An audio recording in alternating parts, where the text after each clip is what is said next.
Dan Dickau here for Gonzaga Nation SI on the Gonzaga Nation Media Network. Well, it is almost here, the Final Four. Unfortunately, Gonzaga fans, this is another year where Gonzaga doesn't quite make it, even though they've had a spectacular season. And now the fifth Elite Eight in school history, 8 straight Sweet 16s.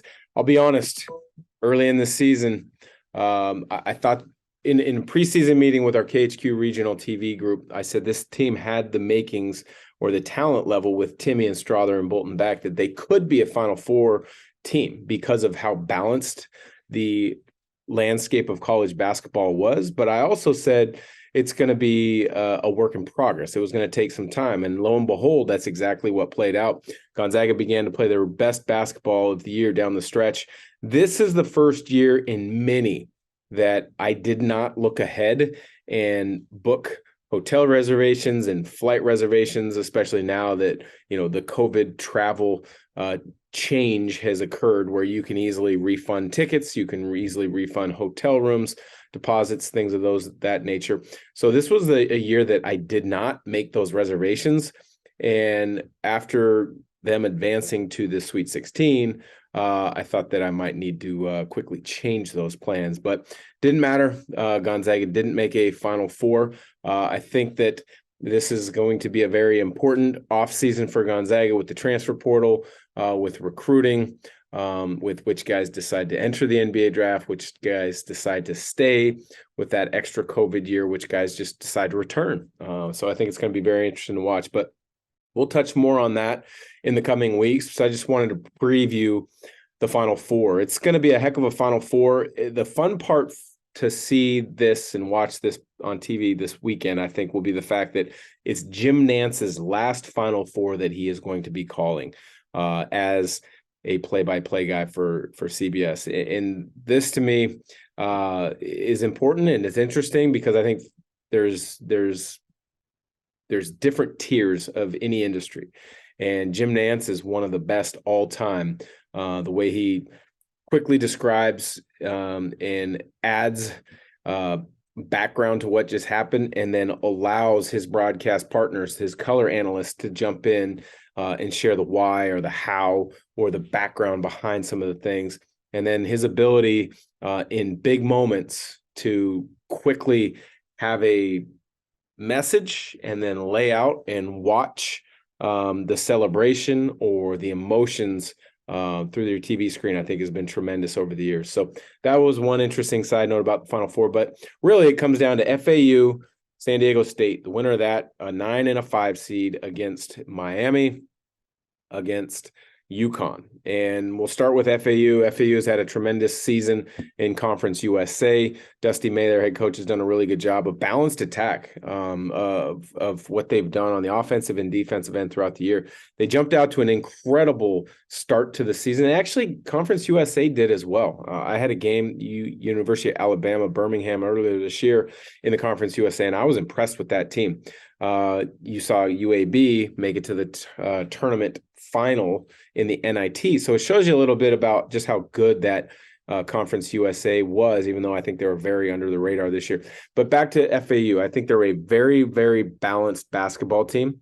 They were ranked as high as 19th throughout early in the season. Some people had some concerns. Would they make it as an at-large team if they didn't win the Conference USA?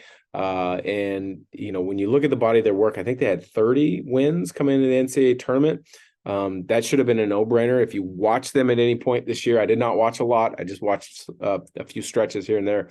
They were a really good basketball team.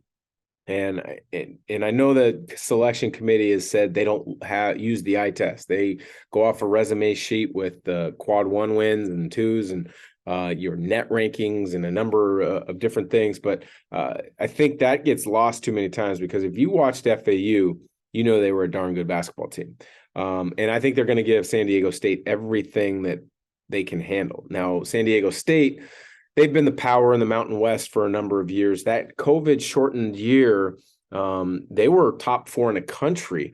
I believe they were 31-1 or 30-2, something like that, heading into the NCAA tournament when it was canceled. They had a really good balanced team that year. Defensively, they've been one of the best, first under Steve Fisher, now under Brian Dutcher.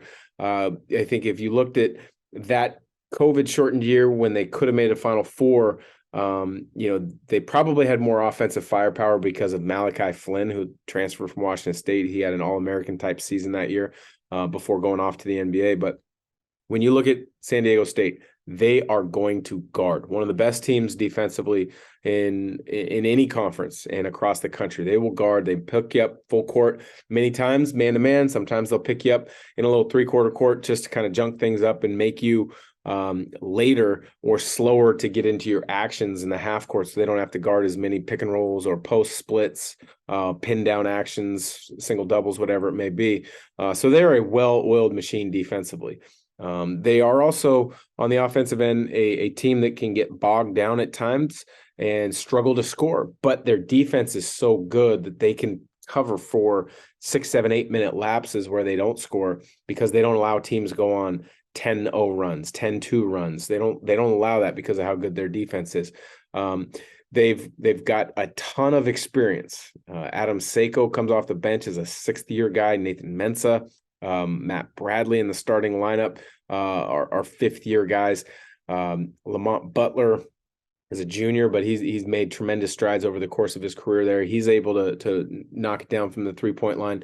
The transfers that they've brought in from a season ago till now, I think have been the difference in allowing them to play with more confidence and be able to advance this far in the NCAA tournament. Darion Trammell, listed generously at 5'10", but he is a spark plug on the defensive end. He can score it on the offensive end, whether it's behind the 3-point line or he's creative enough and quick enough with the ball to get in the paint, make things happen for himself or for teammates. He transferred in from Seattle U. Micah Parrish was all defense in the Horizon League a season ago from Oakland University. You add him to the lineup and a tremendous defender. As mentioned, all league defense. So is Trammell in the WAC. Jaden Ledee, he's been at Texas Christian in the Big 12. He's been at Ohio State in the Big 10. He's had some really good stretches in the NCAA tournament as well. You add those guys to another player I haven't mentioned yet, Kashad Johnson, with his athleticism and his ability to impact the game defensively on the glass. I think you've got the makings of a team that has flown under the radar because they're not the prettiest or most fun to watch at times, but they are playing unbelievably well, disciplined, good basketball right now. I expect San Diego State to advance past FAU and play in the national title game. In the second game, it will be Miami of the ACC taking on UConn out of the Big East. For Miami, Jim Larrañaga has been to the Final Four before, head coach at George Mason. I believe it was 2006. So he's been there before. Granted, it's been some years, but he's one of the most under the radar, really good coaches in the college game. He does a tremendous job. I think when you look at Miami, Isaiah Wong returned from a season ago. He had another tremendous year to be the ACC Player of the Year. They went out and got a couple transfers, namely Nigel Pack transferred over from Kansas State. And I think when you look at Miami, there was a lot of concern because they had a booster being really active in the NIL market, bringing Nigel Pack over and then enhancing Isaiah Wong's early commitment price-wise, I guess you could call it, in the NIL valuation. So, they've been very creative. They've been very active. They've been very, quite frankly, it looks like they've been really smart with how they've handled it. Boosters, businesses in the area, and then the athletic department to make sure it all fits and works well alongside the basketball program. So I think they're a great example that you're going to see a lot of schools looking at, hey, how did Miami do this? Can we do anything similar? How do we do this and get it done in such a way? But Isaiah Wong's been tremendous, as mentioned. ACC Player of the Year. He's a guard that you need a bucket, he can go get you a bucket, whether it's coming off screens, occasionally in pick and rolls. But I think, to me, where he's most dangerous is when they get him in some isolation sets. He, in space, is so good. He's crafty with the ball. He's great at changing speeds, changing directions. So he's shifty. He can get more space, and he's able to knock down open as well as difficult jump shots. And I think in the NCAA tournament, that's something that you've seen. Teams that have guys that can make difficult jump shots are at a premium. Those are the guys that move on to play in the NBA. Yes, you want to make wide open standstill jumpers. You got to do a lot of the different things, post ups, dives, whatnot. But if you have a guy that you can give him the ball, create space, make difficult shots, you are at an advantage. I think Miami has had that so far, but they're running into a buzzsaw right now with UConn. UConn has won all 4 games in the NCAA tournament by 20 plus. I haven't seen anybody put a hurting on Gonzaga the way that they did in that Elite Eight game, including Texas, who won by, I think, 22 early in the year down in Austin.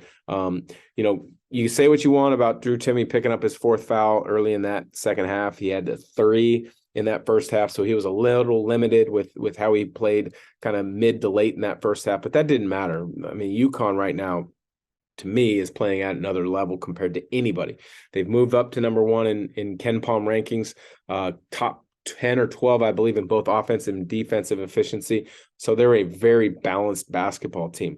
When you look at, they don't have a true point guard, which might be their only shortcoming. Andre Jackson Jr., 6'5", 6'6", somewhere in that range, does a really good job of initiating offense, getting guys into stuff. But he's not, to me, a true point guard, but he handles a lot of those duties and those responsibilities of getting them into offense. But most people look at 2 other guys on that team as being the guys, and that would be Adam Sanogo on the low block, unbelievably physical, athletic, length, has a ability to impact the game defensively, both guarding in pick and rolls as well as protecting the rim, rebounding. And his footwork and his ability to score on the low block is a lot better than what I expected when I saw on TV. So I had a chance to sit media row for the UConn-Arkansas game in the Sweet 16, and he really impressed me. Jordan Hawkins, a lot of people are saying he's the second coming of Ray Allen right now. The way he shoots it effortlessly from deep, he's got great footwork, he's got quick release, high release. He's also got the ability, not quite to Isaiah Wong's level, but he's got the ability to create space and make difficult shots. So those guys are key. Those guys have been spotlighted a lot. But there's a couple other guys on UConn that are very important to UConn if they're going to win this game. The freshman, Dylan Clingham, he, I believe, is the only freshman in the Final Four that plays substantial minutes. And that's shows you just what that COVID extra year has done, what the transfer portal has done. Coaches looking for experience, what that grad transfer route has done. It places even more of an emphasis on experience. So very few freshmen, whether you're a McDonald's All-American, 5-star that wasn't in that game, or a 4-star, it's hard to get minutes early in your career at a program that values winning and then wins at the level that the 4 teams in the Final Four have. So I think he's important. The other one that Gonzaga fans will know and recognize is Joey Calcaterra. Yes, that Joey Calcaterra from USD was one of their leading scorers the last couple of years. Entered the transfer portal, found a terrific home in Storrs, Connecticut. He's been big. A lot of times he's the first guy off the bench. Sometimes he's second or third, but he provides a spark and a shooting threat from beyond that 3-point line when he checks in. You always knew he had, the IQ about him.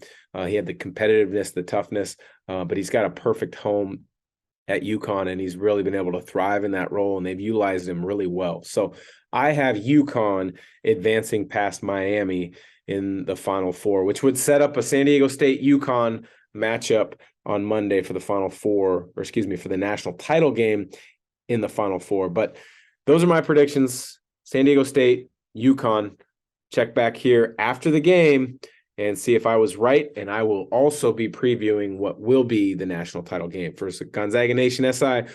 Don't go anywhere. Keep downloading the podcast. We will have tons of more content coming up to recap the season for Gonzaga, both individually as well as team-wise. What is to be on the lookout is in regards to the transfer portal, to newcomers that are going to be Gonzaga Bulldogs, to guys that are leaving, such as Dom Harris, who just put his name in the transfer portal. We'll be covering a lot of that and more in the coming weeks.